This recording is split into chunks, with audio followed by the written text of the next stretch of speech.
नैतिकता, आध्यात्मिकता और धर्म का पारस्पर्य, यही आज का विषय है। और हमारे आचार्य विनोद कुमार देवदादा जी क्लास को लेंगे और लोग अपना जुड़ते रहेंगे। धीरे धीरे वीडियो तो लोगों को मिल ही जाता है। मैं रिक्वेस्ट करूंगा आचार्य विनोद कुमार देवदादा जी से, यदि आप कंफर्टेबल हो तो आप शुरू कर सकते हैं, और ये आप मुझे कहें तो और कुछ देर वेट कर लें कीर्तन के साथ, जैसा आप बोले। ठीक है। नमस्कार सबों को मेरा। जैसा कि हम लोगों को पता है, ये का क्लास जो है तो relation between morality, spirituality and धर्म पर है। यानी नैतिकता का और धर्म का परस्पर, इस पर क्लास हम लोग आज।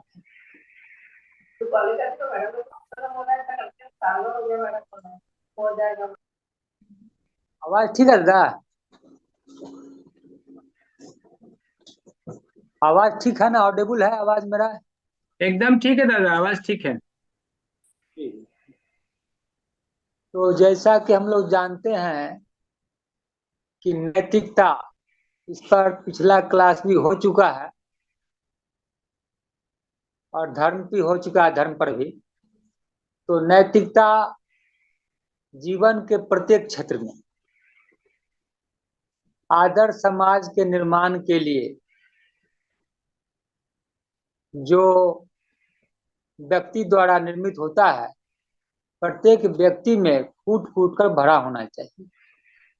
नहीं तो वह समाज क्या होता है, अस्त व्यस्त हो जाता है, वो लक्ष्य का निर्धारण नहीं कर पाता है।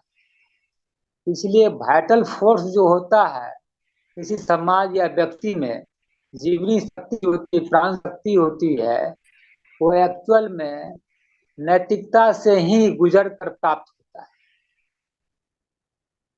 तो बारम्बार आप विजडम भी बताते हैं, कहावत ही बोलते हैं, wealth is lost nothing is lost, और या health is lost something lost, और character is lost everything lost. तो ये सही है कहावत, कसौटी पर तौला हुआ है जमाने से। तो यह किसी भी क्षेत्र में हमको आगे बढ़ने के लिए नैतिकता का नितांत आवश्यक है। और यह आधार, यह क्या है, नैतिकता का आधार भूमि। यहीं से साधना का प्रारंभ बिंदु है नैतिकता। दूसरे के लिए भले चरम लक्ष्य हो, और एक साधक का तो यहाँ से प्रारंभ भी होता है।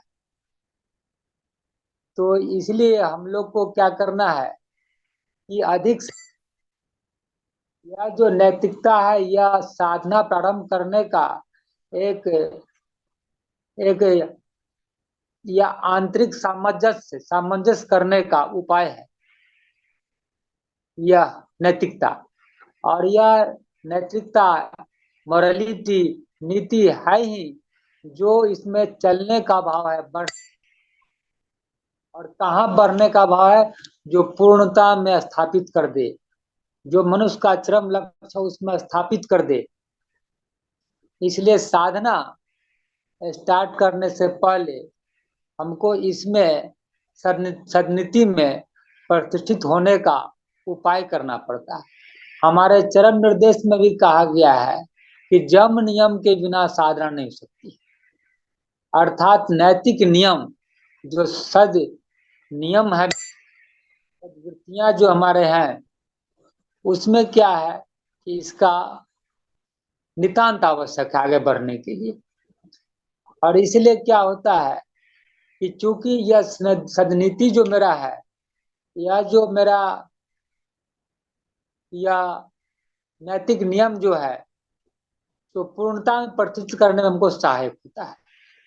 इसलिए अगर इसमें हम लोग कहता है कि हम, जैसा बताए कि हम कुछ नहीं जानते हैं, सत्य पथ पर चलेंगे, झूठ वगैरह नहीं बोलेंगे, गलत नहीं करेंगे, ठीक है, लेकिन यह एक, इससे काम नहीं चलेगा।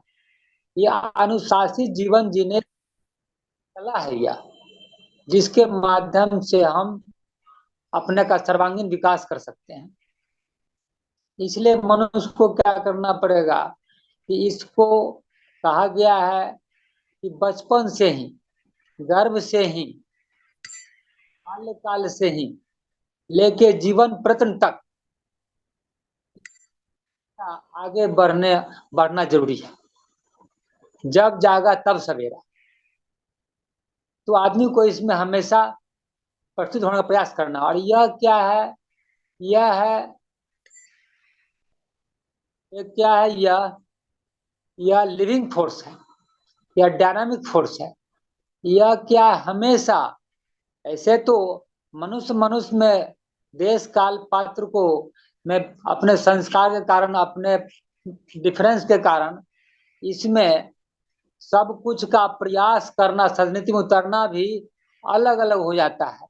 सबका अपना अपना कैपेसिटी है। तो इसलिए हम लोग क्या करना है, इसका हमेशा इसमें प्रयासरत रहना है कि किस प्रकार से हम अपने राजनीति में प्रतिष्ठित हो सके। क्योंकि इसी माध्यम से नीतिवाद, नैतिकता के माध्यम से हम पूर्णता में प्रतिष्ठित हो सकते हैं। कहने का तात्पर्य यह है, यह जो हमेशा अपने विरोधी शक्ति से लड़ना पड़ता है इसको। मान लिया कोई आदमी आ गया सामने में, कंजूस आदमी आ गया, अब हमको तो वह क्या कर रहा है, कुछ कर नहीं रहा है, लेकिन उनके आने से ही यह क्या है कि हम पर एक प्रभाव। ये आदमी है कंजूस और लंबी लंबी बातें करता है, तो हम इसको कैसे अपने आप को नियंत्रण करेंगे? तो इसके लिए क्या है कि अंदर विरोधी भावना लेकर हम अपने आप को कंट्रोल करेंगे, नियंत्रण करेंगे। क्योंकि नैतिक नियम जो मेरा है उसमें क्या है, किस प्रकार से दूसरे के साथ व्यवहार को नियंत्रण में रखेंगे, और फिर क्या अपने आप में भी कैसे नियंत्रण करेंगे। जम नियम है। जम क्या है कि हम दूसरे व्यवहार को कैसे नियंत्रण में रखेंगे। नियम क्या है, अपने अंदर की शक्ति जो है उसको कैसे नियंत्रण में रखेंगे। Harmony with others and harmony with self. तो यह जो है मेरा, यह जम नियम जो मेरा है कि जैसे जम का है principles of harmony with others, और नियम जो है principles of harmony with self. जैसे मेरा नैतिक नियम में आता है कि principles of harmony with others मतलब अहिंसा, सत्य, अस्तेय, ब्रह्मचर्य और अपरिग्रह। और harmony with self, principles of harmony with self है क्या चीज, तो शौच, संतोष, तप, स्वाध्याय, स्वयं प्रधान। तो सेल्फ के साथ अपना करना, हार्मोनी करना है नियम में। और जब में क्या है, दूसरे के साथ करना है, किस प्रकार से अपने वृत्ति को नियंत्रण में करना। वृत्ति को मारना नहीं है, नियंत्रण में। वृत्तियां तो रहेंगी, नियंत्रण में उसको रखना है। इसलिए हम लोग को क्या करना है कि हमेशा अपने विरोधी भाव को नियंत्रण में रख के हम अपने सदनीति के माध्यम से नैतिकता का लक्ष्य है ब्रह्म संप्राप्ति, उसमें प्रतिष्ठित होने के लिए हमको नैतिक नियम में को मानकर चलना पड़ेगा। अब यह क्या है, यह इससे क्या होगा, सदनीति से क्या होगा कि अपने अंदर जो निगेटिव, जो असामाजिक क्रियाकलाप का जो एक्टिविटी प्रकाश होगा उसको रोक देता है। और असामाजिक कार्यों को समाप्त करने का गतिमान क्षमता भी होती है। लेकिन भाववादी हो या जड़वादी नैतिकता में ऐसी क्षमता नहीं होती है। इसलिए हमको क्या करना है कि इसमें अगर नियंत्रण कर लेते हैं तो हम छोटे मोटे या बड़े से बड़े जो भोग की चपेट में आएंगे, हम आने की संभावना रहेगी, वह क्या होगा कि हम उससे वंचित रह जाएंगे, हम उसके चपेट में नहीं आएंगे। अगर हम उसके चपेट में आते हैं तो मेहनत से किया हुआ, इतना प्राप्त किया हुआ शक्ति क्या होगा, क्षण भर में भी हम अपने आप को खो बैठेंगे और फिर हम क्या करेंगे, दिग्भ्रमित हो जाएंगे। अब साथ में क्या है, परम पुरुष को प्राप्त करना और विश्व मानवता की स्थापना, दोनों की आध्यात्मिकता क्या होनी चाहिए, आधारशिला क्या होनी चाहिए। यह परम पुरुष को प्राप्त करना अब विश्व मानवता की स्थापना दोनों की आधारशिला क्या होनी चाहिए? समष्टि का कल्याण व्यष्टि में और व्यष्टि का कल्याण समष्टि में। हमको समाज निर्माण करना है तो प्रत्येक व्यक्ति में हमको सद्नीति का उद्भव करना पड़ेगा, जिससे क्या होगा कि जब हमारा व्यक्ति निर्माण होगा तो समाज का भी निर्माण होगा उससे। और यह क्या कैसे होगा व्यक्ति का? तो हमको उपयुक्त खाद जैसे प्रकाश, हवा, वासगृह एवं चिकित्सा द्वारा व्यवस्थित दे के स्वच्छता की व्यवस्था नहीं करने से क्या होगा?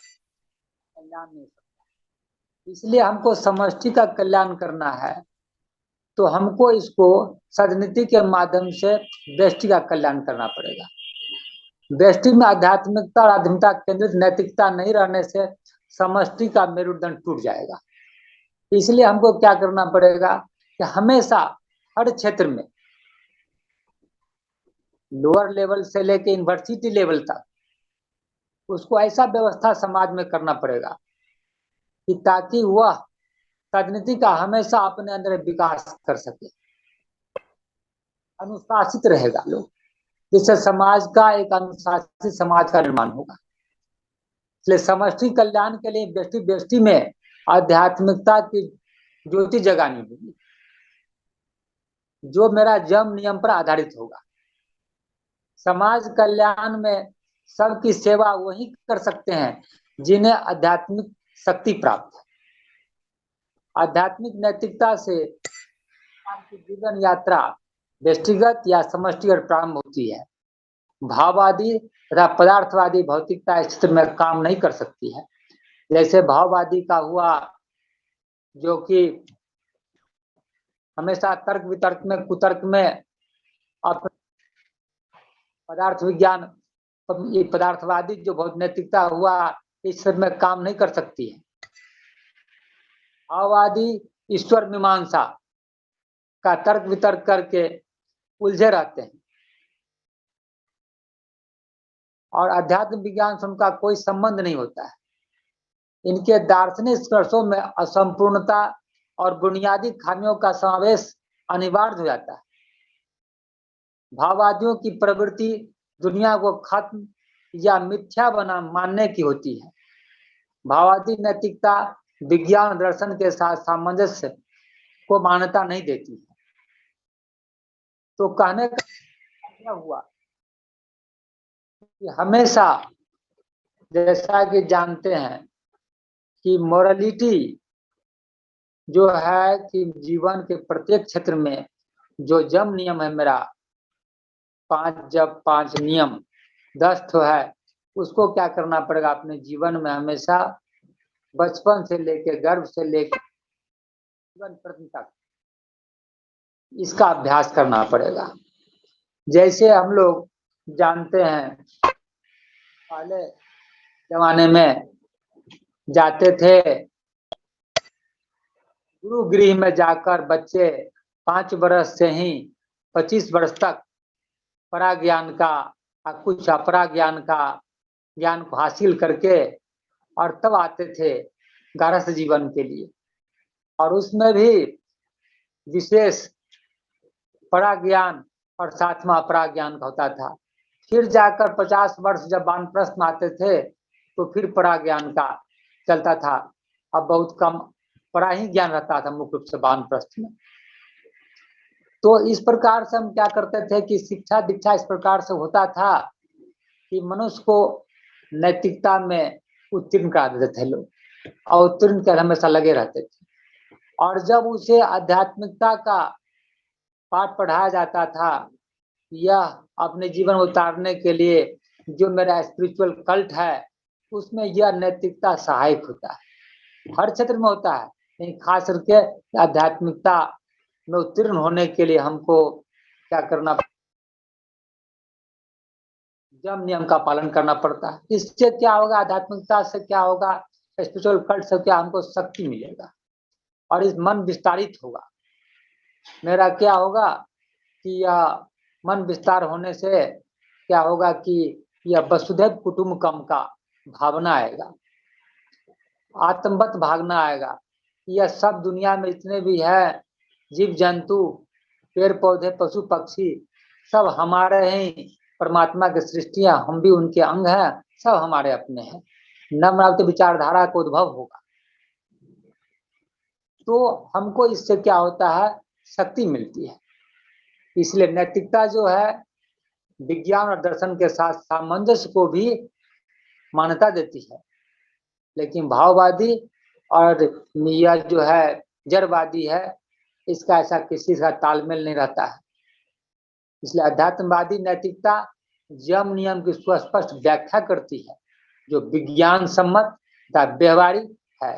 यह शरीर विज्ञान, मनोविज्ञान, जड़ विज्ञान और समाज के बीच संबंध की उपेक्षा नहीं करती। यम नियम में नैतिकता के इस अंग के 10 अंग हैं, जैसा कि बताया है, जम और नियम है। जम 5, नियम 5। अब इसमें है कि तो यह हुआ, फिर उसका विस्तार चर्चा करेंगे हम थोड़ा सा, चूंकि इसमें है चर्चा कर देंगे जम नियम का। अब यह तो हुआ आपको। दूसरा है कि प्रत्येक देश का उसका प्राण धर्म होता है। अब प्राण धर्म क्या है, जिस पर किसी देश का अस्तित्व, प्रगति, संपन्नता उसके प्राण धर्म पर निर्भर करता है। अब जैसे है कि हमारे भारत देश का प्राण धर्म क्या, आध्यात्मिकता है, जिसमें बताया जाता है कि मैं कौन हूं, इसकी शिक्षा दी जाती है, मुझे कहाँ जाना है, मेरे सभी अपने हैं, जियो और जियो जिनो दो।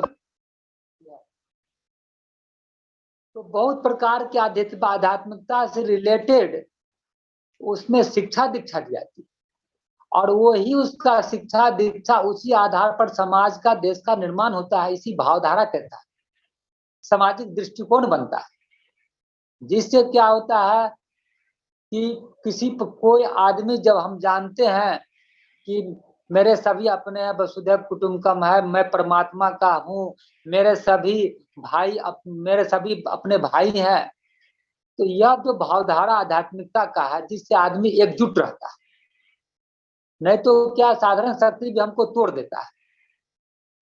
अब इतना आध्यात्मिकता कूट कूट के भरा हुआ रहता है कि हर चीज यहाँ, खास करके भारत में, हर चीज जो जाने या अनजाने, जो ज्यादा आध्यात्मिकता को जानता भी नहीं है, वो आदमी भी क्या करता है कि पत्थर कीट, जो मकान दुकान जो भी होता है, भगवान मूर्ति पूजा जो भी, सबों को प्रणाम करके ही अपना काम शुरू करता है।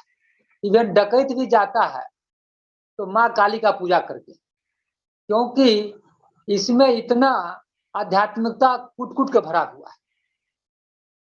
तो यह इसका क्या है, भारत का जो है यह प्राण धर्म इतना मजबूत है कि इसे कोई भी शक्ति क्या है, इसको हिला डुला नहीं सका आज तक।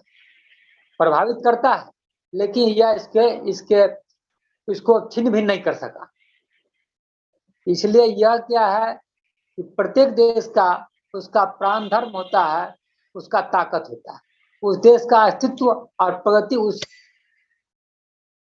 जितना मेरा प्राण धर्म रहेगा, मृत्यु रहेगा, उतना अच्छा तरक्की कर सकता है देश। हमारा देश भारत का प्राण धर्म अध्यात्म है। आध्यात्मिकता या स्पिरिचुअलिटी का संबंध परम बोधिसत्ता से है। आध्यात्मिकता साधना माने द कल्ट ऑफ स्पिरिचुअलिटी। यह आध्यात्मिक साधना बिना जम नियम के पालने के संभव नहीं है। आध्यात्मिक साधना को आरंभिक बिंदु, आध्यात्मिक साधना का आरंभिक बिंदु है नैतिक, और अंत बिंदु है, गंतव्य है उसका परम प्रशांति की संप्राप्ति। और मनुष्य का धर्म है ब्रह्म संप्राप्ति, परमात्मा को पा लेना। उसका समग्र अस्तित्व ही इसी अनंत सत्ता ब्रह्म को पाने के लिए है, और उसकी समग्र प्रचेष्टा, नैतिकता, आध्यात्मिक साधना उसकी धर्म साधना है। अतः क्या है, सदा तस्मा धर्म सदा कार्य, इसलिए धर्म क्या है, सदा आचरण का चीज है। अतः हम कह सकते आध्यात्मिकता एवं धर्म साधना का पारस्परिक संबंध है, किसी को हम इससे अलग नहीं कर सकते हैं। यानी कि हम मोरलिटी होगा तो आध्यात्मिकता में हम की ओर बढ़ेंगे, और आध्यात्मिकता की ओर बढ़ेंगे तो धर्म में हम स्थापित होंगे, यानी एक दूसरे से रिलेटेड है। तो हम इसमें देख रहे हैं कि यह नैतिकता तो मेरा हुआ, इसके माध्यम से आगे बढ़ेंगे हम। अब नैतिकता मेरा है क्या, सत्य अहिंसा अस्तेय ब्रह्मचर्य, जो कहा गया 5 जम है, अहिंसा सत्य अस्त्यम ब्रह्मचर्य प्रग्रह यम। अहिंसा सत्य अस्तेय ब्रह्मचर्य अपरिग्रह, ये 5 अंग है। तो पहला देखेंगे अहिंसा। अहिंसा क्या है, जम नियम का, नैतिक नियम का जम का पहला। अहिंसा क्या है, मनोवाक्य है सर्वभूतानाम पूर्णम हिंसा, यानी मन वाक्य वचन और शरीर के द्वारा किसी को पीड़ा कष्ट न पहुंचाने को ही अहिंसा कहते हैं। अब इस अहिंसा शब्द को लेकर बहुत सारे लोग जो तथाकथित पंडित लोग हैं वो अब अलग ढंग से व्याख्या करते हैं। बातों को हम स्वीकार कर दे तो कहा जाता है घर द्वार क्या, वन जंगल और पर्वत गुफा में भी रहना संभव हो जाएगा। इस अर्थ से, इस तरह का अर्थ मानने से किसी की हत्या करने की बात तो दूर, शत्रु के ऊपर भी आघात नहीं किया जा सकता। हल चलाने से पृथ्वी के नीचे कितने कीड़ों की कितने प्राणियों की मृत्यु होने की संभावना है, अतः वह नहीं चल सकता, उस ढंग से हम नहीं चला सकते हल को, क्योंकि कहा जाता है कि उसमें बहुत सारे कीड़े होंगे। इतना ही नहीं, द्विज धार्मिक जीवन बिताना जो चाहते हैं वह प्राणी हत्या से बचने के लिए स्वयं हल नहीं चलाकर सुदूर से हल चलवा खेती करे। मनुष्य को भोजन मिले या न मिले चीनी डालनी चाहिए। शत्रु खटमलों को बचाने के लिए कहा जाता है दरिद्रों को अपने स्वस्थ शरीर का खून पिलाना चाहिए। ऐसे लोग व्याख्या करते हैं, लेकिन इसको लिए व्याख्या कहा जाए, अब व्याख्या है जो वास्तविक धर्म के विरुद्ध है, जीवन धर्म के विरुद्ध है। अगर सांस लेते भी हैं तो असंख्य जीवाणु क्या है आते जाते हैं और मरते हैं, तो सभी जीवित प्राणी है, सभी कीड़े, तब तो उनको श्वास लेना भी नहीं चाहिए।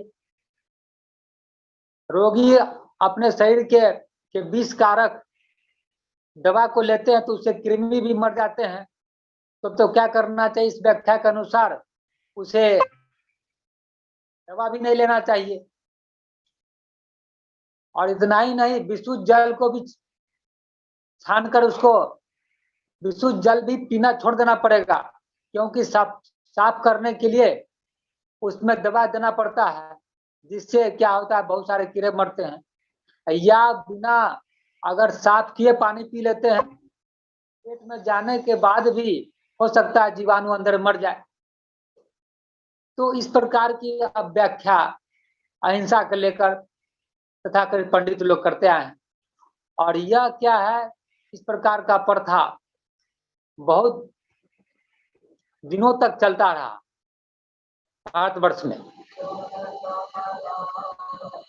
और जिस कारण से क्या हो गया कि अहिंसा धर्म का पालन करना साधारण जनता के लिए संभव नहीं हुआ, जिस कारण से क्या हुआ कि वह धर्म पद से विच्युत हो गया। और धर्म पद से विच्युत होने के कारण क्या हुआ, नास्तिक मत को स्वीकार कर लिया, जिससे क्या हुआ समाज के लिए देश के लिए वह बोझ हो गए और वास्तविकता से विमुख हो गए। तो इस प्रकार से यह अहिंसा शब्द का व्याख्या किया गया। इसके बाद एक और युग आया, इसे साधारण जनता में अहिंसा की एक और नई तरह की व्याख्या की गई। इस व्याख्या के साथ जीव को किसी प्रकार का कष्ट देना तो हिंसा था, जैसे पूर्व में कहा कि जीव को कष्ट देना है, तो इसमें व्याख्या जो किया गया, कहा कि जीव को कष्ट देना तो हिंसा था, पर खाने के लिए पशुओं की हत्या करना हिंसा में नहीं गिना गया। तो इससे क्या बहुत बड़ा त्रुटि हुआ कि भाई जब दूसरे को कष्ट देना जब हिंसा है, तो पशुओं की हत्या करना क्यों हिंसा नहीं होगा? क्योंकि पशु तो हंसते हंसते अपना गर्दन काटने को दिया नहीं था। ऐसा व्याख्या किया गया। आजकल ऐसा भी व्याख्या हो रहा है आजकल, जो कि यह दूसरी व्याख्या जो हुआ कि इसमें कष्ट नहीं देना चाहिए और पशु की हत्या करना हिंसा में नहीं गिना जाता है, उससे थोड़ा आगे बढ़कर व्याख्या में क्या किया, सरलता तो था, निष्ठा मालूम होती थी कि हिंसा नहीं करना चाहिए, दूसरों को कष्ट नहीं पहुंचाना चाहिए, लेकिन इसमें अहिंसा का अर्थ नॉन वायलेंस माना गया, शक्ति का प्रयोग न करना, शक्ति का प्रयोग न करना, ऐसा कहा गया। समता इस प्रकार की व्याख्या से शक्ति का प्रयोग नहीं करना, इस प्रकार नॉन वायलेंस के सेंस में अहिंसा को लेकर सबसे बड़ा दुरुपयोग इसी में अहिंसा का किया गया। संसार के सबसे संस्कार के छोटे बड़े सभी कामों में इसमें मन मुताबिक जब मन हुआ उसे डील कर दिया, यानी कि कपटता का समावेश कर दिया गया। बोलता कुछ है, करता कुछ है, सोचता कुछ है। इसके फलस्वरूप नॉन वायलेंस जो है, यानी अचंडता, अहिंसा के मतवाद को किसी दूसरे गुड उद्देश्य से प्रयोग करने के लिए ऐसा हिंसावादियों को कदम कदम पर कपटाचारी का सहारा लेना पड़ता है। नॉन वायलेंस हम कब कहेंगे? जैसे मान लिया जाए देश विदेश का है या जाति विशेष का है, कोई बैकआउट कर रहा है, या मान लिया जाए कोई आक्रमणकारी देश जो है किसी देश पर अटैक कर दिया, आक्रमण कर दिया, और फिर अपने बचाने के लिए जिस पर आक्रमण किया था वह देश फिर क्या किया, अपने आप को स्वतंत्र करने के लिए उस पर अटैक किया। तो हो सकता है कि उस पर शक्ति का प्रयोग करना पड़ेगा। तो यह क्या है कि हम कहेंगे नॉन वायलेंस, तो यहाँ शक्ति का प्रयोग तो करना पड़ेगा हमको, इसलिए नॉन वायलेंस कह के हम हिंसा का शक्ति का प्रयोग नहीं करेंगे नॉन वायलेंस के सेंस में, तो काम गड़बड़ हो जाएगा। या हम क्या करते हैं, देश विदेश या जाति विशेष के विरुद्ध बायकॉट आंदोलन का वायलेंस क्या नहीं है? हाँ, ये मेरा क्या है कि नॉन वायलेंस वहां पर नहीं रहता, वायलेंस करना पड़ता है। कहते हैं नॉन वायलेंस और अहिंसा को समझने से उस अहिंसा नीति का समर्थन करने के लिए बार बार ढोंग करना पड़ता है कि जैसे आप पुलिस या सेना के आवश्यकता पड़ने पर बल का प्रयोग न करे तो उनका अस्तित्व निरर्थक हो जाएगा। मान लिया कि देश के शासन के लिए पुलिस या सेना की आवश्यकता पड़ने पर बल का प्रयोग नहीं करे तो उनका अस्तित्व निरर्थक हो जाएगा, क्योंकि नॉन वायलेंस में कहा जाता है कि शक्ति का प्रयोग न करना। अब यह देश के शासन के लिए पुलिस या सेना भी आवश्यकता पड़ने पर बल का प्रयोग नहीं करे तो उनका अस्तित्व निरर्थक हो जाएगा। बाबा कहते हैं बंदूक की गोली तथाकथित अहिंसा का मोहर मार देने से ही वह गोली नॉन वायलेंस या अचंड नहीं हो जाती। अत्याचारी का प्रतिकार करने के लिए जितनी शक्ति के प्रयोग की आवश्यकता हो उतनी शक्ति जिसकी न हो उसके लिए उचित है वह सब तरह से शक्ति संचय करने में लग जाए और शक्ति पाए, का व्यवहार करे।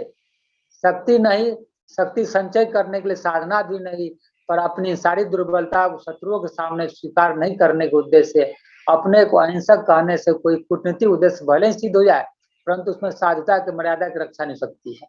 कहने का मतलब है क्या कि आपको जब जरूरत पड़ेगा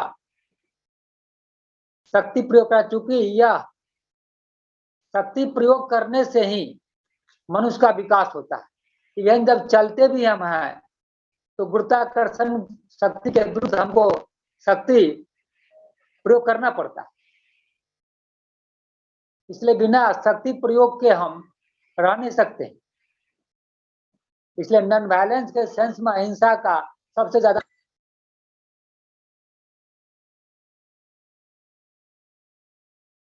अब क्या है कि अब आगे हम देखते हैं कि साधना जगत में अहिंसा का अर्थ जो लिया जाता है, जो सब पहले बताया गया है, मन वाक शरीर से किसी को कष्ट नहीं बचाना, या किसी कर्म से किसी को कष्ट न हो, किसी पर अत्याचार न हो।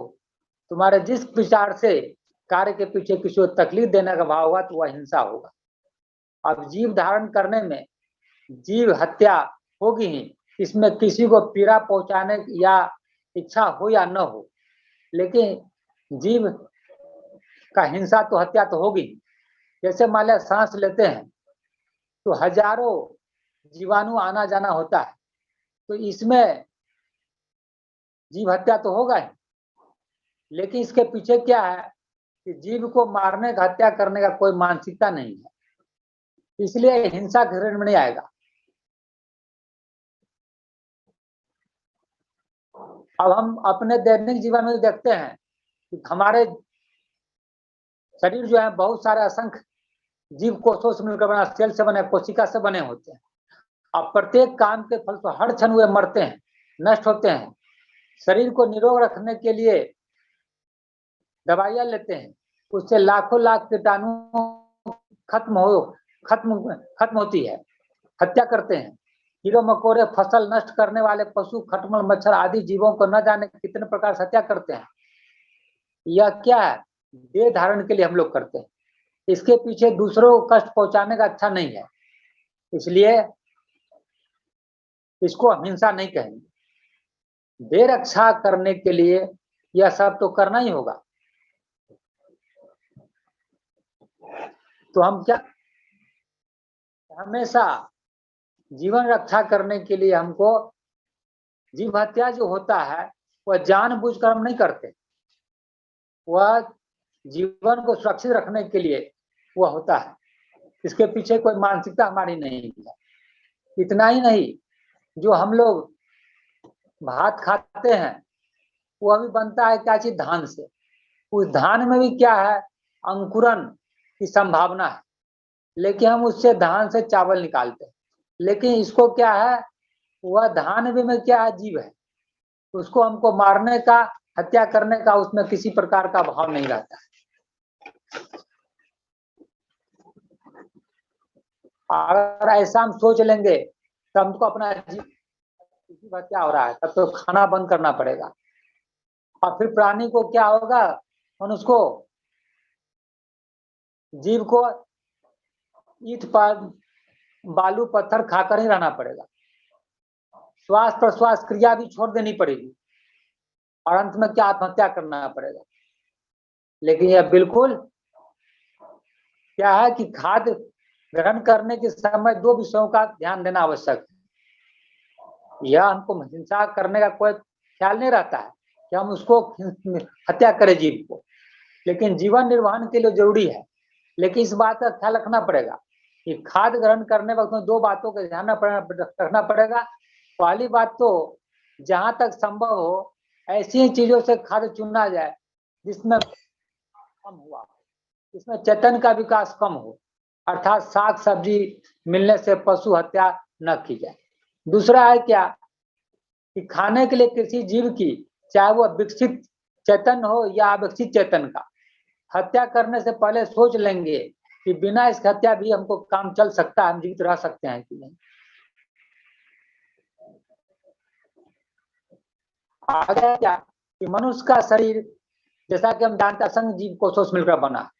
ये जीव कोष अपने अनुकूल भी सत्ता पाकर पुष्ट होते हैं, अनुकूल वातावरण मिलता है। जैसा कि हम जानते हैं कि यह शरीर बना है जीव कोशिका से, जैसे मकान बना है ईंट से, ईंट बन रहा है मिट्टी से, तो जैसा मिट्टी होगा वैसा ईंट बनेगा, वैसा मकान बनेगा। उसी प्रकार से मेरा है, यह जो कोशिका है वह मेरा क्या है, ईंट है, उसी से मेरा क्या होगा, शरीर का निर्माण होगा। और एक कोशिका बनता है भोजन से, अगर भोजन सही होगा तो जैसा कहा गया, जैसा अन्न वैसा तन वैसा मन। तो मेरा क्या है कि मेरा भोजन जो होना चाहिए तो शुद्ध सात्विक होना चाहिए, जो हमारे मन शरीर आत्मा सबके लिए उपयुक्त हो।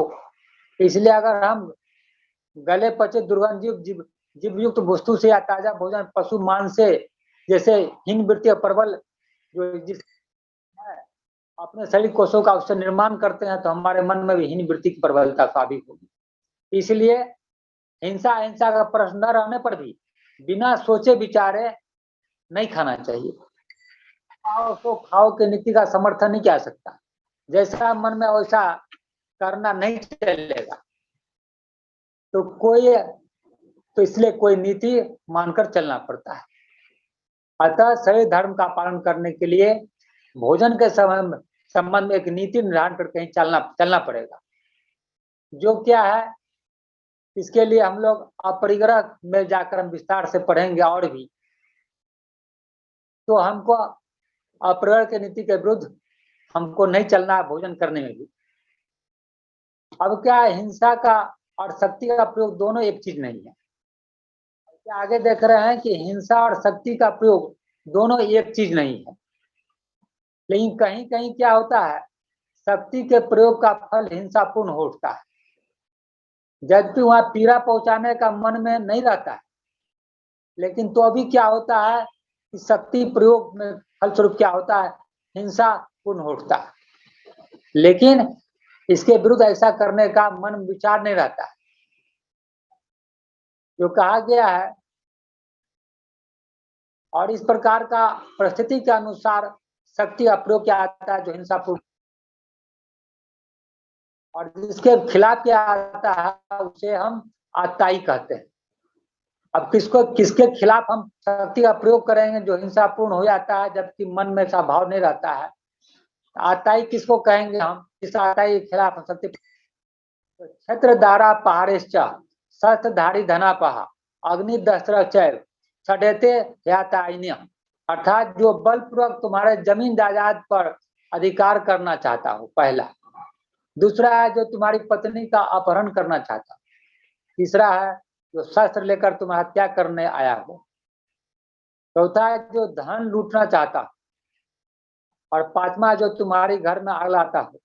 और छठा जो तुम्हें विष देकर मार डालना चाहता। ये 6 प्रकार के आताई होते हैं।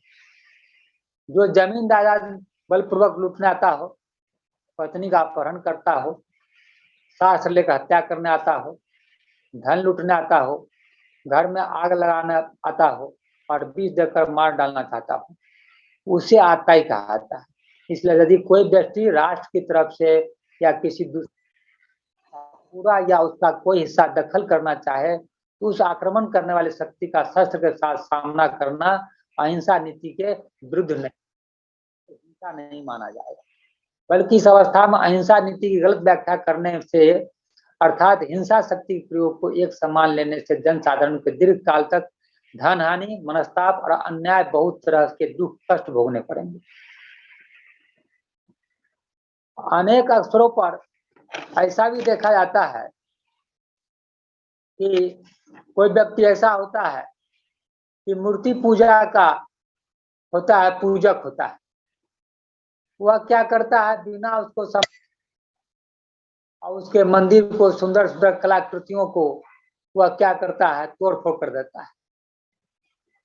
यह उचित बात नहीं। अगर हम बिना समझाए लॉजिक रीजनिंग के साथ उसके साथ ऐसा करते हैं तो क्या होता है, जिद से और पकड़ लेता है और उसका और हानि होता है। तो हम कहा जाता है कि अगर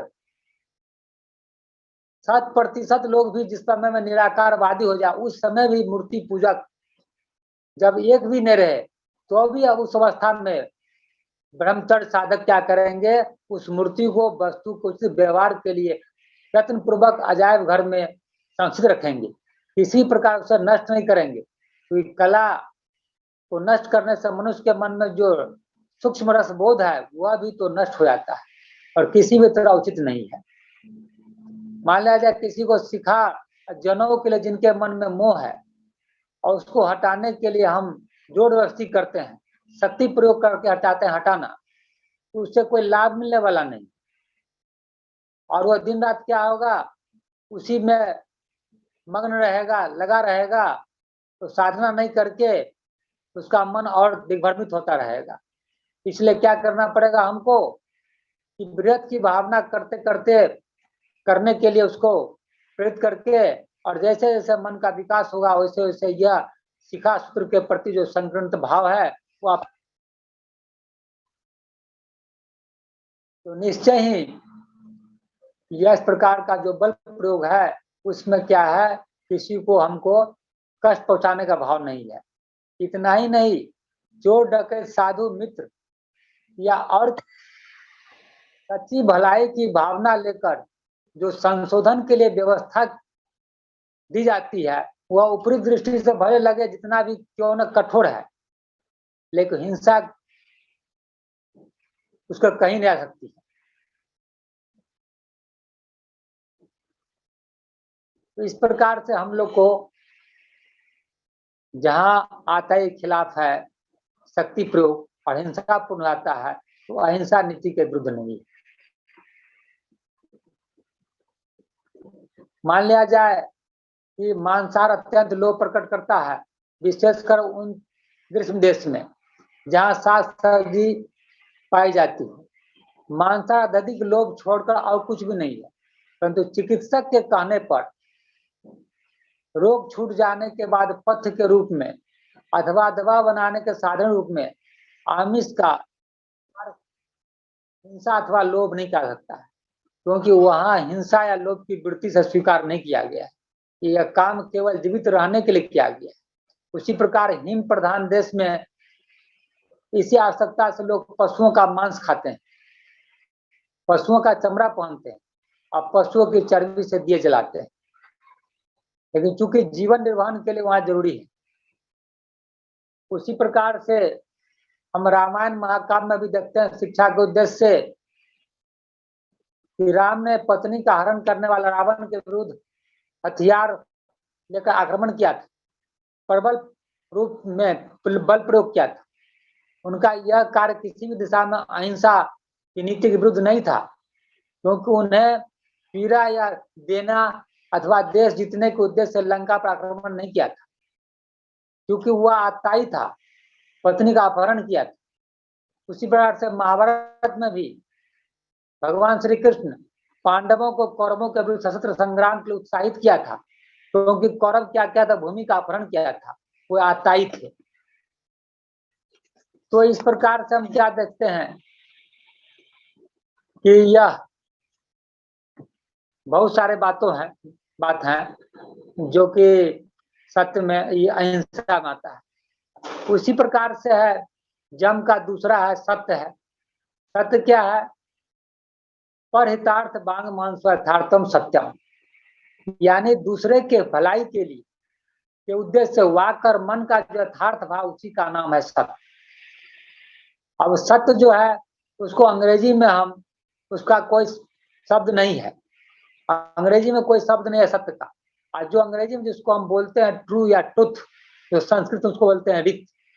रित मतलब होता है कि जो जैसा कोई बात है उसी ढंग से कह देना। और सत्य क्या होता है कि दूसरे के हित के लिए जो वाक्य और मन का इस्तेमाल किया था, उपयोग किया जाता है, उसको बोलते हैं सत्य। और सत्य क्या है कि अपेक्षिता का है, उसका आधार होता है। लेकिन वास्तविक क्या ठीक ठीक प्रतिष्ठित होता है कहाँ पर, ब्रह्म परम ब्रह्म परमार्थिक सत्य में, क्योंकि ब्रह्म क्या है, सत्य स्वरूप है, वास्तविकता है, सत्य से लेना परमात्मा से रिलेटेड, सत्यम ज्ञान अनंतम ब्रह्म से रिलेटेड है, क्योंकि परमात्मा सत्य स्वरूप है। लेकिन यहाँ पर सत्य का क्या जन्म नियम में अपेक्षिता इसका आधार होता है। वह क्या होता है कि अपेक्षा कारण क्या होता है, बदलते रहता है। मनुष्य विचार करने वाला जीव है, इसलिए जहां जैसा करना उचित है अथवा जैसा करने से मनुष्य का कल्याण हो वैसा करने का सामर्थ्य कुछ न कुछ हर मनुष्य में होता ही है। साधना जगत में वैसा ही कुछ करने बोलने या विचार करने को सत्य कहा जाता है। मान लीजिए जाए कोई मनुष्य है, डर से दौड़ता हुआ किसी के पास आता है और वह दोषी या निर्दोष है वो मालूम नहीं है, लेकिन लगता है कि हो सकता है कि निर्दोष भी हो, और उसको खोजने के लिए वो व्यक्ति आया और घर में छुप जाता है, और खोजते वो दुर्दांत आदमी क्या आकर पूछता है अगर कि वह व्यक्ति है आपके घर में छिपा हुआ, अगर वह कह देता है कि या कि मेरे घर में छिपा हुआ है, सही बोल देता है, तो रित का पालन हो जाता है। हो सकता है कि उसकी हत्या कर दे, और इसका परिणाम क्या होगा कि उसकी हत्या का भागी वह भी बन जाएगा। लेकिन अगर वह आदमी सत्य का पालन करता है तो वह कह देगा कि नहीं, उधर चला गया है, और उसको लौटा देगा। तो यह क्या होगा, दूसरे के हित से बोला गया, और जिसके कारण से वह व्यक्ति बच गया, निर्दोष व्यक्ति उसके हत्या करने से बच गया हुआ। तो यह क्या है, दूसरे के हित के लिए बोला गया, तो सत्य है, यह सत्य का पालन किया गया। तो इस प्रकार से क्या है कि हमको दूसरे के हित के लिए जो बोला जाए, मन और वाक का इस्तेमाल किया गया, तो उसको हम सत्य बोलते हैं। उसी प्रकार से मान लिया जाए, बाबा दिए हैं कहानी में कि किसी व्यक्ति का क्या है कि किसी की माँ जो है या खा रही है, उस वक्त में उसके नानी का टेलीफोन आता है कि वह उसकी नानी जो है, तो उसके नानी का देहांत हो गया। तो उसकी माँ पूछ रही है क्या समाचार, ठीक वगैरह है ना? उसको बताया कि तो नानी के यहाँ से आया हुआ था समाचार, तो ठीक ठाक है ना? बोला कि हाँ, तो ठीक है, और वह कह दिया गया। तो कह दिया गया ठीक है, तो यह जो बोला गया ठीक है, सत्य का पालन किया गया। अरित बोला था तो उसका देहांत हो गया, तो उसके माँ को तो होता ही सदमा लगता ही, और जो खा रही थी खाना वह भी सुबह प्रभावित होता उससे भी। तो वह फिर खाने के बाद अस्थिर से उसको थोड़ा सा डाइल्यूट किया, क्या कह के कि हाँ, तो वहाँ तो कुछ तबीयत खराब ही था नानी का, ऐसा कह के, और सुनने के लिए उसका मन पहले तैयार किया अपने झूठी बातों से, और उसके फलस्वरूप क्या किया, बात उसको बताया। तो यह सत्य का झूठ बोला गया कुछ देर के लिए, लेकिन सत्य का ही पालन किया गया। तो यह हुआ सत्य कि जो भी हम बोले, हम मन वाक का इस्तेमाल करें दूसरे के हित के लिए, उसको बोलते हैं सत्य। अगर उसी ढंग का बोल देते हैं तो रित होता है। इसलिए मनुष्य को सत्य का पालन करना चाहिए। अस्त्य क्या है? पर द्रव्यापहरणो त्यागो अस्त्य, यानी दूसरे की चीज दखल न करने का नाम ही अस्त्य है। अस्त्य माने चोरी न करना। जैसा कि बताया गया, अस्त्य 4 प्रकार का होता है। उसमें एक है किसी चीज को हम स्थूल भाव से किसी सामान का चोरी कर लेंगे हम, तो वह जो होगा वह एक प्रकार का चोरी करना हो गया, जिससे बचना है। दूसरा क्या हो गया, यह स्थूल भाव चोरी न करके मन में हम ले लिए कि उसका चोरी करना चाहिए। चोरी नहीं किया पुलिस के डर से, न्याय व्यवस्था के डर से, तो उसको हम कहते हैं कि लेकिन चोरी का भाव आ गया, क्योंकि चोरी करता है, कोई भी काम करता है मन ही, इसलिए उसके मन में आ गया चोरी का भाव, इसलिए वह चोर हो गया। तीसरा है किसी चीज को अब चुराया नहीं, लेकिन यदि दूसरे को चीज, उचित चीज का जो मिलना चाहिए पावना, वो नहीं देते हैं, तो वह भी चोरी हो गया। उसको उचित पावना से वंचित कर दिए, तो वह भी चोरी हो गया। और क्या हुआ कि चौथे प्रकार का चोरी है कि हम उचित पावना से सीधे तौर पर वंचित नहीं किए, लेकिन भाव उसके मन में आ गया, उसको वंचित किया जाना चाहिए, ऐसा भाव मन में आया, तो वह भी चोरी की कैटेगरी में आ गया, तो किसी के डर से ऐसा नहीं किया गया। तो इस प्रकार से यह क्या है, हमको इससे बचना चाहिए। और इसमें इतना ही नहीं, अब पिछले क्लास में चर्चा भी किए थे विस्तार से, क्योंकि सब बताया हुआ पहले से है। तो जैसे जैसे बताया गया था कि कोई आदमी ट्रेन में जाते हैं चढ़कर, और वह बिना टिकट की यात्रा करते हैं, तो बिना टिकट का यात्रा करना भी चोरी है, क्योंकि रेलवे डिपार्टमेंट लाइन बिछाया है सेवा के लिए नहीं, क्योंकि इसे बदले में चार्ज लेता है, अर्थात हमको देता है, सेवा प्रदान करता है। तो एक तरह से व्यवसाय हुआ है।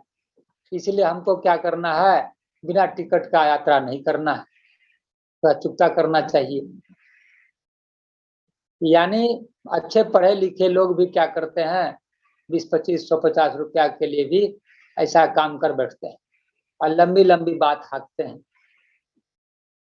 इतना ही नहीं, हमारे धर्म प्रचारक लोग हुए या राजनीतिक नेतागण हुए होते हैं, वो आए दिन क्या करते हैं, जो धर्म या मुक्ति का संदेश लेकर हो या देश का उद्धार करने के उद्देश्य से वह ट्रेन पर बिना टिकट आया जाया करते हैं।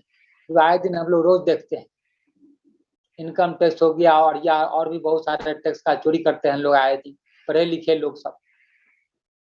तो यह चोरी जो है यह अस्ते विरोधी सब है। तो हमको क्या करना है कि इस प्रकार के अस्ते विरोधी काम से अपने आप को बचा के चलना है। छोटी छोटी चोरी को अस्ते विरोधी लोग समझना नहीं चाहते हैं, जिसको हम लोग को गौर करना है। बताए थे एक बार बाबा इसी प्रकार से, उनके अपने परिचित थे, उनके सामने वो अपने भांजे का 13 वर्ष का जो भांजा था उनका, तो उनका टिकट फुल टिकट ले लिए, तो बोले कि यह तो हाफ टिकट से भी काम चल सकता था, लेकिन बाबा पालन किए। तो उसी प्रकार से हम लोग को भी दैनिक जीवन में उसका पालन करना चाहिए। इतना ही नहीं, कुछ ऐसे बड़े बड़े रॉबिन हुड होते हैं समाज के, जो बड़े बड़े प्रतिष्ठानों या सरकार को ठगना अपराध नहीं समझते, वह आराम से ठगते हैं। छोटे मोटे आदमी को नहीं ठगते हैं, लेकिन बड़े बड़े प्रतिष्ठानों या सरकार को। बहुत से दुकानदार ऐसे भी हैं जो क्या करते हैं, बताया गया है कि वह मिलावट वाला घी बेचते हैं, लेकिन अपने घर में खाटी घी का पूरी खिलाते हैं। इस प्रकार का मनोभाव ठीक नहीं है। तो यह जम नियम के दूसरे अंगों की तरह ही जो है, और भी अंग जो हम पढ़े हैं सत्य अहिंसा के तरह जो भी चीज है, उस सब को हम क्या करेंगे, ऑटो सजेशन के माध्यम से या आउटर सजेशन के माध्यम से इसको हम ठीक कर सकते हैं। ऑटो सजेशन है कि बारंबार अपने आप को याद करेंगे, मन ही मन नीति याद करते रहेंगे, ऐसा नहीं करना चाहिए। और दूसरे के द्वारा भी ऐसा वातावरण मिलना चाहिए ताकि वह ऐसा मनोभाव मन में आवे। और यह नैतिक नियम ऐसा है, जैसा बताया गया है कि साधना का यह प्रारंभिक बिंदु है, जहाँ से किसी चीज का चोरी न करना प्रारंभ होता है भाव। और जब सदनीति के माध्यम से आध्यात्मिक साधना करते हुए जब हम ब्रह्म संप्राप्ति में प्रतिष्ठित होते हैं, तो उस वक्त में चोरी न करने का भाव समाप्त आता है। प्रारंभ में क्या है, झूठ बोलना, न बोलना साधना का प्रारंभ बिंदु स्टार्ट होता है, और मिथ्यावादी का भाव न आना, ब्रह्म संप्राप्ति के वक्त में ऐसा भाव आना, यह अंतिम बिंदु होता है। तो इस प्रकार से यह अस्ते हो गया। उसी प्रकार से ब्रह्मचर्य है, ब्रह्मचर्य में भी बहुत सारा बात है, इसमें भी है ब्रह्म नहीं विचरण ब्रह्मचर्य। तो कहने का मतलब यह हुआ कि टाइम तो काफी हो रहा है, ढंग से है कि ब्रह्म नहीं, यानी हमेशा मन को ब्रह्म में भाव में रखना। अब क्या है कि जो व्यक्ति हमेशा खंड वस्तु से संपर्क में रहता है, हमेशा दुनियावी चीजों से खंड वस्तु में संपर्क रहता है, तो खंड वस्तु के संपर्क रहते रहते जो जड़ वस्तु है, जड़ वस्तु संपर्क में रहते रहते क्या होता है, मनुष्य का मन जड़वत हो जाता है। इसलिए हमको क्या करना है, तो उसको लेना है, परमात्मा का विकास ही यह है खंड वस्तु। तो यह जो प्रेत था शरीर में बदल जाता है, और फिर हम क्या करते हैं कि ब्रह्मचर्य में प्रतिष्ठित आते हैं। जिस प्रकार से बोले थे इसमें पिछले क्लास में कि हम किसी चीज को अगर ऐसा करते हैं कि जो काम करता है वह कर्ता होता है, और जो उसका फल वह कर्ता को जाएगा, तो हम क्या करते हैं, कर्ता को ही बदल दे अगर, तो परमात्मा बना दे कर्ता को, तो फल भी परमात्मा को जाएगा और हम उसके कर्म बंधन में फंसेंगे नहीं, और मेरा क्या होगा कि यह ब्रह्मचर्य में प्रतिष्ठित होंगे, ब्रह्म भाव में प्रतिष्ठित होंगे। और जो समाज में चल रहा है कि शुक्र धारण को हम ब्रह्मचर्य कहते हैं, ऐसा ब्रह्मचर्य में न ब्रह्म से लेना देना है, न अर्थ है, न भाव से है। इसलिए यह भ्रांति हमको इससे दूर रहना है। तो हमको हाँ, जहां तक है नियंत्रण की बात, नियंत्रण से हम चलेंगे, जितना ही नियंत्रण से चलेंगे उतना अच्छा है। तो यह विस्तार से पढ़ने के लिए आपको जीवन वेद मिलेगा, उस जीवन वेद का अध्ययन करें आप लोग, हम लोग करना चाहिए। और परिग्रह है, देह रक्षा अतिरिक्त भोग साधना स्वीकारो परिग्रह, यानी कि देह रक्षा की आवश्यकता अतिरिक्त किसी भोग्य वस्तु के सेवन में नहीं लगे रहने का नाम अपरिग्रह। यानी जितना जरूरत है, अब जरूरत है सबका मैन टू मैन वेरी करता है, किसी को अधिक होगा, किसी को कम होगा।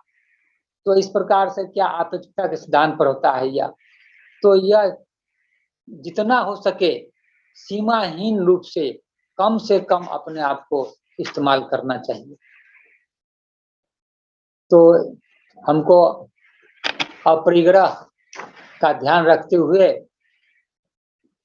सीमित जितना जरूरत है जितना कम से कम इस्तेमाल करके, तो क्या होगा इससे जीवन को निर्वाह करेंगे। ताकि क्या होगा इससे, जिसको नहीं मिल रहा है हम अपने आवश्यकता को सीमित करेंगे, तो जिसको नहीं मिल रहा है वो वंचित आदमी को मिलेगा। तो यह जन्म साधना हो गया। उसी प्रकार से मेरा है नियम साधना, जो है प्रिंसिपल हार्मोनी विथ सेल्फ। तो अपने आप को इस प्रकार से हम सोच रखेंगे हम। तो सोच है, सोच दो प्रकार का है, मानसिक सोच है और बाह्य सोच है। तो बाह्य सोच क्या है कि हमको बाह्य सोच में क्या है कि शरीर का, सबका, कपड़े का, सब वातावरण का, सबका स्वच्छ रखना है। मानसिक जो है सो हम ध्यान के माध्यम से हम मानसिक सफाई करते हैं। साथ में और भी क्रियाकलाप है, जो मानसिक वृत्तियां हैं उसका भी हम क्या करते हैं, शुद्धिकरण करते हैं, जो बड़ा कठिन है लेकिन अभ्यास से हो सकता है। जैसे कहा जाता है कि अकोधेन जिने कोधम असाधु साधुनांग जिने कदरियम दाने सचन अलिक वादनम। अगर कोई क्रोधी व्यक्ति है तो सामने अक्रोध से विपरीतम संग्राम है, यानी कि हमको विपरीत भाव धारा लेना पड़ेगा। कि कोई क्रोधी व्यक्ति है तो हमको अक्रोध बनना पड़ेगा। असाधु है, साधु है तो असाधु है तो साधु बनना पड़ेगा उसके सामने में। और कोई कंजूस है तो हमको दानी बनना पड़ेगा। और कोई जो है मिथ्यावादी है तो उसके सामने हमको सच बोलना पड़ेगा। तो इस प्रकार से है। उसी प्रकार से है, कोई सुखी आदमी आया हुआ है तो उसके देखकर ईर्ष्या नहीं होना चाहिए, मैत्री का भाव लेना चाहिए। दुख है तो करुणा का भाव लेना चाहिए। पुण्य का काम करना है तो प्रशंसा करना चाहिए, मुदिता का भाव लेना चाहिए। और अगर हमको अपुण्य का काम करता है तो उसके प्रति उपेक्षा का भाव लेंगे हम। इस प्रकार से विरोधी भाव लेकर हम क्या करेंगे कि या विरोधी या सोच, मानसिक सोच करेंगे हम, शुद्धिकरण करेंगे। तो यह भी अभ्यास से होगा। उसी प्रकार से क्या है कि मेरे पास संतोष है। संतोष माने होता है मन की आराम की अवस्था, और संतोष माने होता है सम्यक रूप से आराम देना। तो यह संतोष है, बताया गया है कि जहाँ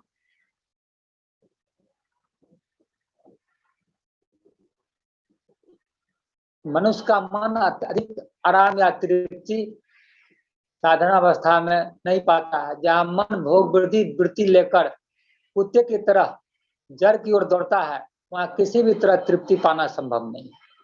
और क्रम विश्लेषण के फलस्वरूप धीरे धीरे भोग वस्तु की संख्या भी क्रमशः बढ़ती जाती है।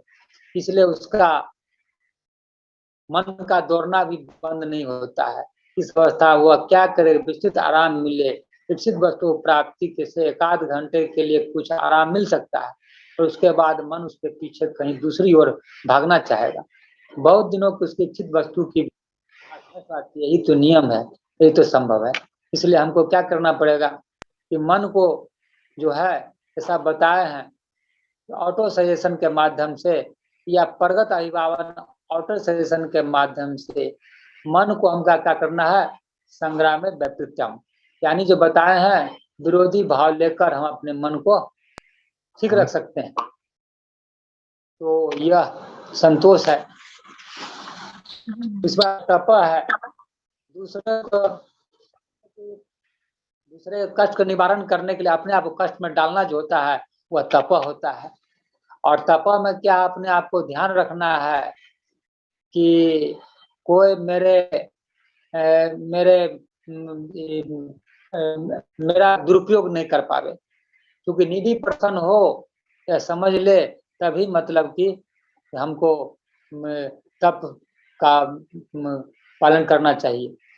ऐसे तो है क्या कि अगर हम करते भी हैं सेवा है तो बहुत बड़ी बात नहीं, सेवा करते रहना चाहिए, लेकिन जहाँ तक वो तप का है सार्थकता उसी में है कि जहाँ एक्चुअल पता चल जाए वह दुखी व्यक्ति है, निडी पर्सन, तभी जाकर हमको तप की साधना में लगना चाहिए। नहीं तो क्या होगा कि मेरे तप का दुरुपयोग हो जाएगा। और ऐसे तो भगवान बुद्ध वही बात बोले हैं, जिन्हें कदरियं दानन सच्चना लिखवा देना, कि जो कंजूस है उसके पास दान का और जो मिथ्या है उसके पास सच का नहीं। हम आगे बढ़ते जाएंगे तो कुछ ना कुछ हम उसको उसका कल्याण होगा। स्वाध्याय स्वाध्याय उसी ढंग से है कि यह कि किसी विषय का गुणार्थ समझ के हमको अध्ययन करना है, तो उसको हम स्वाध्याय बोलते हैं और उसको जीवन में उतारना है। स्वाध्याय अगर हम उचित नहीं करेंगे तो अनुचित हो जाएगा, कर्म हो जाएगा। जैसे मान लिया जाए कि मकार साधना का 5 प्रकार का मकार साधना, जिसमें एक है अंग मांस, एक अंग है मान साधना। तो क्या मां माने होता है जीवा और मांस माने होता है जीवा का कार्य वचन, जीवा का कार्य यानी वचन। तो जो साधक इस वचन का रोज भक्षण करता अर्थात वाक संयम का अभ्यास करता वही मान साधक का। कितना सुंदर अर्थ। किंतु लौकिक अर्थ लेने से क्या होता है, इंद्रिय प्राण लोग मान साधना के निमित्त निरीह बकरे का वध करने में जरा भी नहीं सुताते। खाने वाले जितने लोग होते हैं उनकी संख्या बलि के लिए बकरों का संख्या निश्चित की जाती है, यही साधना करता है। तो क्या अर्थ क्या है कि अपने वाक पर संयम का अभ्यास करना है, मान साधना मीन्स होता है। लेकिन क्या करता है, इसको लौकिक अर्थ में लेकर अधिभ्रमित करता है स्वाध्याय ठीक से नहीं होने के कारण, और वह क्या करता है कि यह मांस साधना के निमित्त निरीह बकरों का वध करने में जरा भी चाहते नहीं खाना शुरू कर देता है। उसी प्रकार ये और कहीं पर लिखा हुआ है स्वर्णिका सुरालयं गच्छति। तो स्वर्णिका सुरालयं गच्छति मतलब होगा कि शराब की दुकान में, सुरा की दुकान में जाना। और नारदा सुरालयं गच्छति, यहाँ सुरालय मतलब स्वर्ग, तो यह स्वर्ग की ओर जाना। अगर थोड़ा सा डिफरेंस हम ठीक से नहीं समझेंगे तो दोनों जगह सुरालय का अर्थ लगा देंगे गलत। एक जगह तो रहेगा सही, एक जगह गलत हो जाएगा। तो इससे हमको क्या करना है, बच के रहना है, ठीक से स्वाध्याय करना है, गूढ़ार्थ समझकर अपने जीवन में उतारना। ईश्वर प्रधान उसी ढंग से है। ईश्वर कहते हैं जो कर्म क्लेश विपाक से प्रामिष्ट अप्रामिष्ट प्रभावित न, उसे हम ईश्वर कहते हैं। ईश्वर शब्द का अनेक अर्थ हो सकता है, पर साधारण अर्थ है नियंता, कंट्रोलर। तो इस विश्व कल्पना का नियंत्रण जो करते हैं उसे हम ईश्वर कहते हैं। पुरुषोत्तम ईश्वर शब्द से एक ही तत्व नहीं समझा जाता। दार्शनिक भाषा में ईश्वर शब्द से एक अर्थ में समझा जाता है प्रकृति का अभिमानी जो करना के साक्षी हैं, जो प्राज्ञ भूमा भाव, वे ईश्वर है। अर्थात कहने का मतलब हुआ यह जो ईश्वर हुआ, परमात्मा हुआ, नियंता हुआ, अप्रधान हुआ, अच्छी तरह समझना, किसी को अपने आश्रय रूप में ग्रहण करना। इस तरह ईश्वर प्रधान का अर्थ हुआ ईश्वर भाव में अपने को स्थित करना, ईश्वर को जीवन का एकमात्र आदर्श के रूप में ग्रहण करना। तो इस प्रकार से 5 भौतिक तत्वों से बनी हुई तुम यह शरीर जो है वो तो क्या 5 भौतिक सत्ता का बना हुआ है, उसमें किसी प्रकार का भाव नहीं आता है। लेकिन मन क्या है, हमेशा प्रभावित होता है। इसी कारण जीवात्मा का दुर्गति आती है मन के कारण, क्योंकि जीवात्मा मन में ही प्रतिबिंबित होता है। इसलिए ईश्वर प्रणिधान है मन को उस परमार्थ में प्रतिष्ठित करने के लिए ईश्वर उसकी ओर ललक करके ले चलना। अतः ईश्वर प्रणिधान द्वारा भावाश्रयी पूर्णतया और एक मानसिक चेष्टा इसमें लगे रहना है मनुष्य को हमेशा। यानी मात्र ईश्वर को ही, नियंता को ही अपने आश्रय के रूप में मनुष्य के जीवन में, मनुष्य अपने जीवन में इसको आश्रय में बना के चले तो क्या होगा, सुख की प्राप्ति होगी। क्योंकि ईश्वर ही सुख अनंतम आनंदम है, ईश्वर ही सुख का स्रोत है, अनंत सुख का स्रोत है। इसलिए मनुष्य को ईश्वर प्रणिधान में उत्तीर्ण होना चाहिए। तो हम क्या देखते हैं कि इस प्रकार से जम नियम पूरा संक्षेप बताया गया। इसके लिए विस्तार से हम लोग जानेंगे या जीवन वेद पुस्तक के माध्यम से हम लोग जानेंगे। और हम क्या देखें कि नैतिकता जीवन के प्रति जरूरी है, इसके बिना हम कुछ नहीं कर सकते हैं। और आध्यात्मिकता है कि हम स्पिरिचुअल कल्ट के माध्यम से हम आगे बढ़ेंगे और हम में आध्यात्मिकता समावेश होगा। इससे तो मेरा क्या होगा कि जो धर्म प्राण धर्म है उसमें हम प्रतिष्ठित होंगे। और धर्म क्या है, जब हम प्राण धर्म मिलेगा। और यह धर्म जो है तस्मात् धर्म सदा कार्य, ये सभी मनुष्यों का कर्तव्य है, आवश्यक कर्तव्य है। जिसके माध्यम से क्या होगा कि अगर हमको धर्म में प्रतिष्ठित हो जाएंगे तो किसी प्रकार का हमको टेम्पररी सुख ने प्रमाण प्रतिष्ठित हो जाएंगे। और यह जो सांसारिक दुनिया में हम अपने मन को लगाए रहते हैं उसमें सीमित माध्यम से होते हुए अपने असीमित भोग को हम मानसिक आध्यात्मिक में परिणत करके हम धर्म में प्रतिष्ठित होंगे। तो हमको कुत्ते की भांति जो लोग भाग रहे हैं भौतिकता के पीछे वह भी नहीं होगा और हमें कंटेंटमेंट आएगा, संतुष्टि आएगा। और कहा गया है कि गय धन गोधन तन धन घान, और जब आवे संतोष धन सब धन धुरी समान। इसलिए जितना जल्द हो गुरु के सानिध्य में आकर आचार्य के माध्यम से हम इसमें अध्यात्म में प्रतिष्ठित होने के लिए जम नियम रूपी ब्रह्मास्त्र लेकर आगे बढ़ेंगे तो मेरा समाज का और देश दुनिया का कल्याण सुनिश्चित है। धन्यवाद, नमस्कार। बहुत धन्यवाद आपको। यदि कोई प्रश्न है इससे संबंधित जो आज सब्जेक्ट लिया गया तो आप प्रश्न कर सकते हैं। ये अनुज देव जी पटना, आप कुछ पूछना चाहते हैं? नमस्कार दादाजी, मेरा जो प्रश्न है वो नियम के जो तप की जो बात आई है, तो सेवा में जैसे हम लोग सुनते हैं कि अलग अलग सेवा जो होते हैं उसमें जो दान भी कहीं कहीं आता है, मतलब उस पॉइंट में नहीं है लेकिन इन जनरल जो कॉमन चीज है। तो बेसिक हमारे मन में कभी कभी कंफ्यूजन हो जाता है कि दान और सेवा में जो बेसिक डिफरेंस है, जैसे अंग दान करते हैं, अन्न दान करते हैं, नेत्र दान करते हैं, तो इसमें भी हम लोग कहीं ना कहीं अन्न ही मतलब वो दे रहे हैं और एक सेवा भी कर रहे हैं। जैसे हम लोग किसी नारायण को से मतलब भोजन दिलाते हैं तो वो भी वो एक टाइप का मतलब अन्न ही हम खिला रहे हैं। तो दोनों में बेसिक डिफरेंस क्या है? हाँ, ठीक तो है। तो क्या है कि तप में हमेशा क्या करना है, अगर आपका 2 रुपया 4 रुपया 50 रुपया अपने सामर्थ्य के अनुसार अगर देते हैं, है कि नहीं, तो सेवा कैटेगरी में सेवा दोनों है। तो यह क्या होगा, सेवा आपका जो है इससे आपका किसी प्रकार का बहुत कष्ट में पड़ने की संभावना कम है। लेकिन जहां तक है कि अपना किडनी दान करके दूसरे का जान बचाना, यह तप में आएगा। क्योंकि अपने आप को जोखिम रख के, अपने आप को कृत साधना कर कष्ट में डाल के दूसरे का जान बचा लिए। दूसरे का बहुत नीडी पर्सन है, आपको बहुत जरूरत आपका है उसका, और वहां पर इस प्रकार का आप अपना जैसे कोई रोगी है और जाकर सुरक्षित सेवा करते हैं, अब बहुत जरूरतमंद है, वहां जाकर घंटों आप सेवा कर रहे हैं अपने आप कष्ट में डाल के, वो तब के श्रेणी में आएगा। लेकिन अगर आपके पास 1000 रुपया है और 10 रुपया अगर आप दान करते हैं तो तब यही है डिफरेंस। धन्यवाद। और कोई प्रश्न किसी का? आई थिंक यम नियम तो लोगों ने बहुत बार पढ़ा होगा। छोटी सी किताब है जीवन वेद, या इंग्लिश में the guide to human conduct. तो जीवन वेद को संक्षेप में शॉर्ट में कहा गया है, जी ध्यान रहे, पूरा नहीं कहा गया है, शॉर्ट में बताया गया है, जीवन में विस्तार से किताब में दिया हुआ है। बहुत सुंदर तरह से दादा आपने संक्षेप में बताया, लेकिन लोगों को बड़ी छोटी सी किताब है, आप 2 घंटे में उसको खत्म कर सकते हैं, तो बार बार पढ़ने से कंठस्थ हाँ, हो जाएगा। हमारी बड़ी बेसिक बुक है, मोरालिटी इज द बेस। करना तो क्या करना है दादा आपका वॉइस कम आ रहा है राजेंद्र दादा।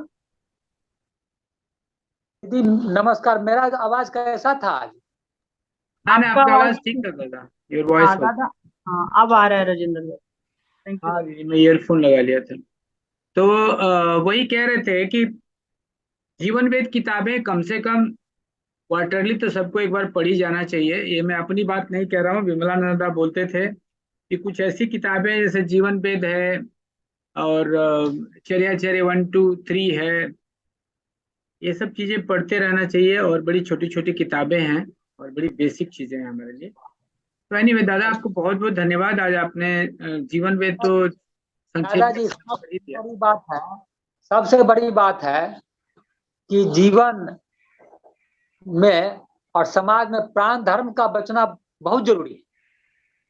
प्राण धर्म रह गया तो सब कुछ सुरक्षित रहेगा। और प्राण धर्म हम लोग का आध्यात्मिकता है, यम नियम है, मैं कौन हूं, मैं कहाँ से आया, इस प्रकार के प्रश्नों का हमेशा जवाब मिलते रहना चाहिए, जिससे आध्यात्मिकता हमेशा प्रतिष्ठित रहेंगे लोग, और जिससे क्या अपना भी व्यक्ति भी और समाज सब सुदृढ़ रहेगा। कोई हिला डोला नहीं सकता है ऐसे व्यक्ति को। तो दादा, जो आज का सब जो सब्जेक्ट था, नैतिकता, आध्यात्मिकता और धर्म का पारस्पर्य, जी तो इसको समाप्त माना जाए आज। जी जी, हो गया समाप्त। तो बहुत बहुत धन्यवाद। कल का कुछ आइडिया था, कल का क्या रहेगा सब्जेक्ट, या देख के बताएंगे? का सब्जेक्ट ब्रह्म और जगत को लेकर नवीन जीवन दर्शन, ब्रह्म और जगत को लेकर नवीन जीवन दर्शन। ठीक। जो लोग अध्ययन कर सकते हैं करके आएंगे तो अच्छा रहेगा। जी, तभी अच्छा रहेगा। जी दादा, जी दादा। तो बहुत बहुत धन्यवाद सब लोगों को जुड़ने के लिए। का और क्लास पूर्व का जो 3 क्लास था जी दादा, उसी का संक्षिप्त रूप था। पूर्व का 3 क्लास जो था उसी का संक्षिप्त रूप था, क्योंकि कंपैरेटिव स्टडी। हम्म। ठीक है दादा, तो कल सब लोग टाइमली आ जाएं। धन्यवाद, नमस्कार। नमस्कार सबों को। बाबा की जय। तो 1 मिनट साधना कर लिया जाए, सेकंड लेशन ले लिया जाए बिफोर वी डिपार्ट।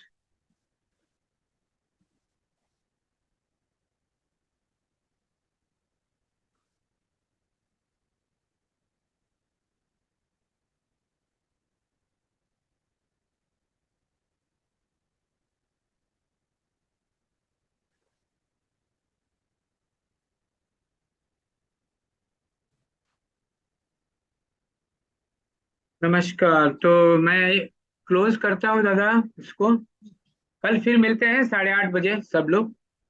जी नमस्कार। बहुत बहुत धन्यवाद। सी यू टुमारो।